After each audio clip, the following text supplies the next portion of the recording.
The X-Men, the Justice League, the Avengers, what a load of poppycock. Who needs those big guys when there are tons of superhero teams who can do the job just as well? That's right, so we're bringing you more of what you love with 10 more superhero teams that you have never seen before. She's Amanda. That's Adam, and this is Top 10 Nerd. Let's do this! Yeah! Coming in at number 10 today is the Asgardians of the Galaxy. The Guardians of the Galaxy never used to be the most popular team until the MCU brought them to theaters, and now almost everyone knows of the Guardians. But what most people don't know about is the Asgardians of the Galaxy. The Asgardians of the Galaxy were a team of Asgardian and Earthbound Asgardian related misfits assembled by the hero Angela secretly on behalf of Kid Loki. The team consisted of Thunderstrike, aka Kevin Masterson, the son of the original Eric Masterson Thunderstrike, who once stood in for Thor in the 90s, Scourge the Executioner, the guy obsessed with Enchantress, Throg, yes that is the frog version of Thor, who is normally chilling out on a lily pad in Central Park,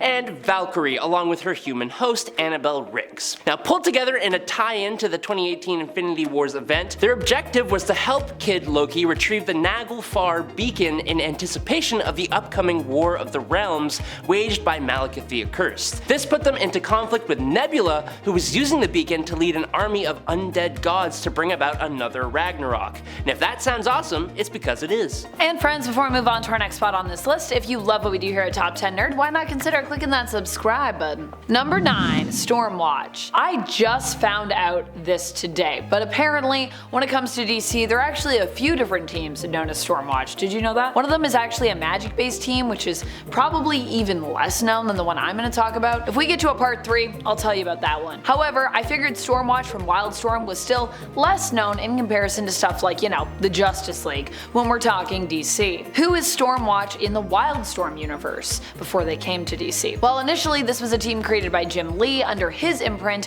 where he set out to create his own characters, which is different from what happens when you as a creator make things for DC and Marvel, where they basically retain the rights to everything you make. For Jim Lee, this proved to be a profitable choice, as DC even later offered to buy Wildstorm from him. So he not only got to do, everything on his own, which he got to own, but then also due to Wildstorm's success, he also got to sell the imprint back to DC after and make money on that deal, which is pretty great. That's some of the historical context for Stormwatch in regards to the imprint, but in regards to the canon history for this team, Stormwatch was initially brought together to basically combat alien incursions. The team, however, has been disbanded and reformed multiple times, and they've also been known as a different name, one that might even be on this list. Prominent members have included Backlash, Jackson King, Jenny Sparks, Henry Bendix, Winter, multiple versions of Diva, Fahrenheit, Apollo, Midnighter, Synergy, Nautica, and Deathblow, to name a few. Later on, this team would be rebranded as something else that we'll talk about in a bit. Number 8, the Champions of Los Angeles. The Champions were the first West Coast-based superhero team. They formed like all great superhero teams do, with several heroes happening to just meet by chance against one great threat.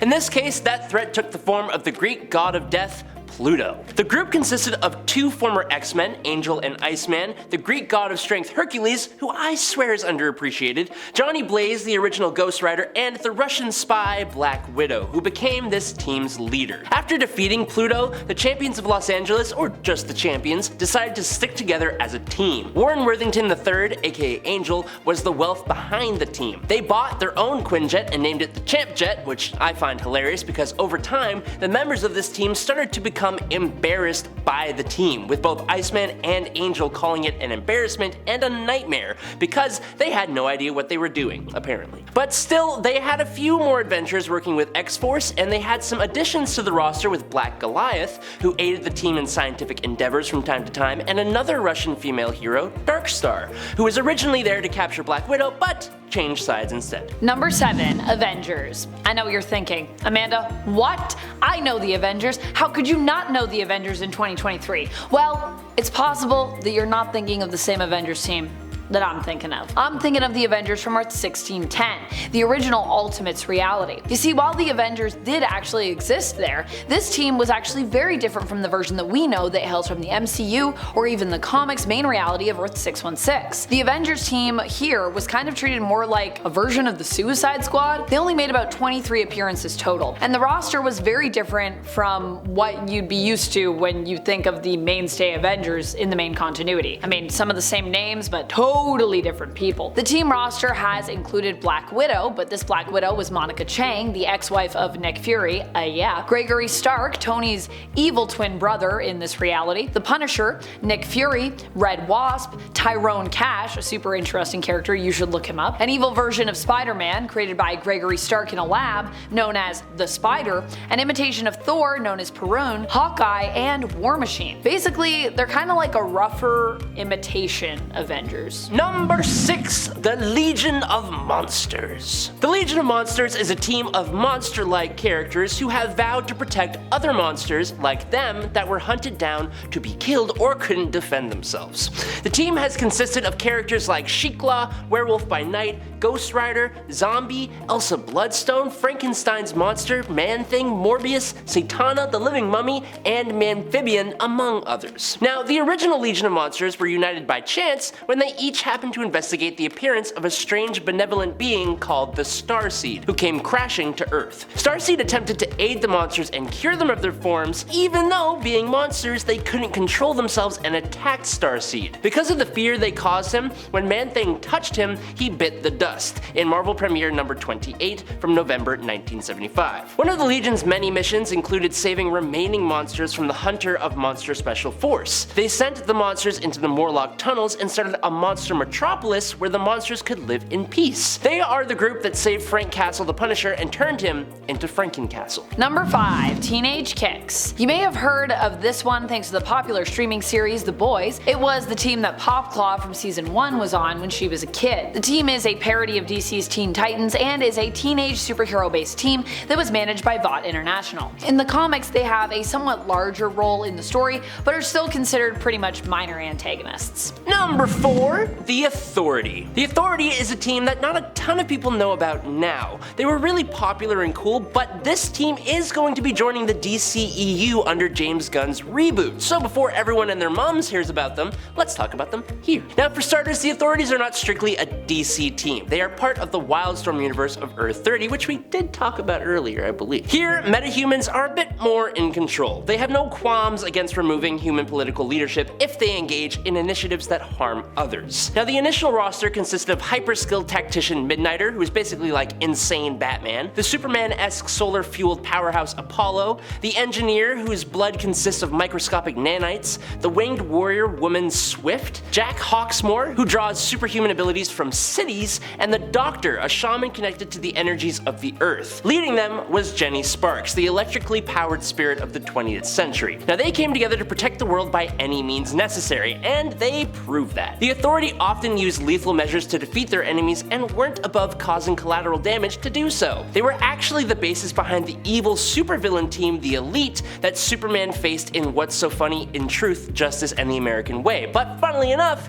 Superman even had his own version of the Authority team for a time. Number 3. Unofficial Dark X-Men. Well, the Dark X-Men were more of a thing during Norman Osborn's time in charge of the organization which replaced S.H.I.E.L.D., which he named Hammer during Dark Reign. There is also a new team of Dark X-Men that have appeared on the scene. Watch out, sound the alarms, new Dark X-Men. Although in the comics, they just go by the name of X-Men. There's no dark. But editorially, and in regards to the series they're featured in, they're known as the Dark X-Men, which is why I'm giving that name to them unofficially. This team is also known as the Limbo-based X-Men, as their team leader is Madeline Pryor, the Goblin Queen, Jean Grey's once evil clone, and the current ruler of Limbo. Members include a Zero-possessed Albert, I love Albert, Emplate, Gambit, Feint, Havoc, Marrow, and Archangel. Although I think Archangel's no longer on the team right now. Number 2. The Power Pack. The Power Pack were the 4 of Dr. James Power and Margaret Power. Now their father, James, was in the process of creating an antimatter reactor that would supply the planet with clean energy, but also could potentially destroy the planet as well. On the night before the reactor was going to be tested, the four Power kids, Alex, Julie, Jack, and Katie,